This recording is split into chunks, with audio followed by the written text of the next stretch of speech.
Disclaimer. This video is for school purposes only. This is the film of our group that is all about bullying. We hope that y'all learn a lesson about this video. Thank you.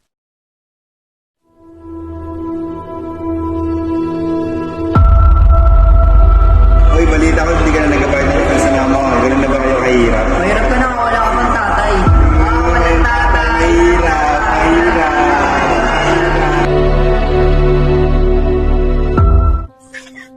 Oh, kumain ka muna. Patay na kasi yung tatay mong batugan. Huwag ka magreklamo sa kakainin mo. Opo, ma. Uy, si Rowena. Santon. Ayun, pagtripan natin, tara. Tara. Balita ko, wala patay na tatay mo. Oo nga, ano ba? Alam na walang tatay. Walang tatay. Wala akong panahon para makipag-usap sa inyo. Dito ka muna, huwag ka malis, huwag kang bastos. Ano ba kasalanan ko sa inyo? Wala lang, trip ka lang namin. Oo nga. Anong gagawin ko? Pilosopo ka. Bastos Tara ka, na nga, tara. tol. Ulit na tayo, baka Baka mag-umiyak pa yun eh. Ano po yun? Asa ng mama kong sugaron? Nasaan loob po, natutulog. Pakitawag nga. Opo. Hey, Ma, may naghanap po sa inyo sa labas. Ano ba yun? Kitang natutulog yung tao, disturbo eh. Hinahanap nga po kayo ni Aling Liza. Si Aling Liza? Daming tako. Ako may... Bahay yung nakalimutan nyo na ba? Ngayon yung bahay ng renta ng bahay. Naman nila yung sumigaw, naririnig ko sa mga kapatahan. Ay, wala akong pakialam. Basta magbayad kayo. Ngayon dahil 3 buwan na kayong walang bayad. Pero wala Wala pa po kasi sa Ayan, kailangan mo magsugal. Pero pang bayad ng renta, wala. Pwede niyo mag-usapan na hinahon. Pasok ko muna kayo. Abay, huwag na. Magbabayad kayo ngayon. Tatawag ako ng barangay. Ay, wala naman pong ganyan. Ano, magbibigay naman po ako. Teka, magsugal po ako sandali. Ay, sinisip na makakapayag ka kung di pa pabarangay kita. Ayun ang oras na pala. Sige, dito na ako. Magsasalita ako. Sige. Oh, gagala ka na naman. Bumili ka nga ng sibuyas bawang doon.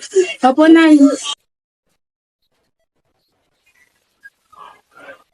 Hoy, balita ko, hindi ka na nag-abay ng sa nanay ka. Ganun na ba kayo kahirap? Mahirap na nga kayo, wala ka pang tatay. Walang tatay.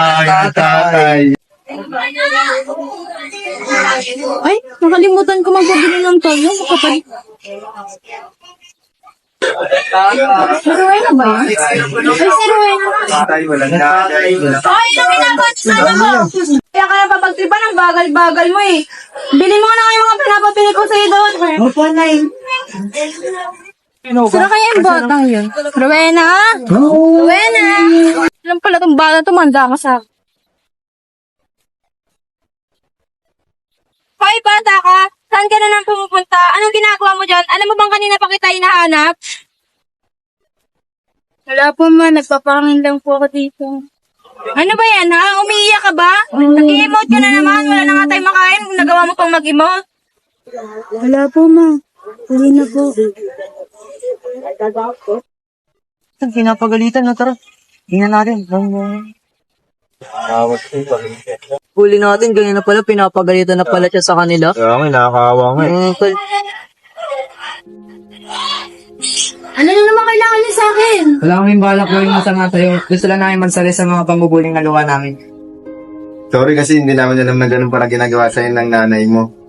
Hindi ka na namin ulit bubulihin. Sige, dito namin, tara.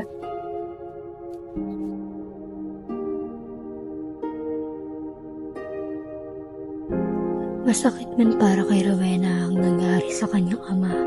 Ngunit hindi niya inaasahan na dahil sa pagkawala ng kanyang ama ay kukutsain siya ng iba.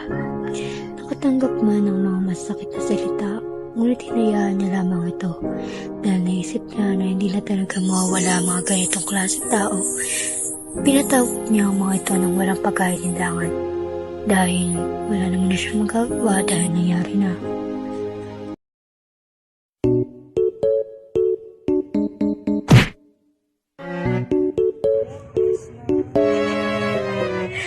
Gagala ka na.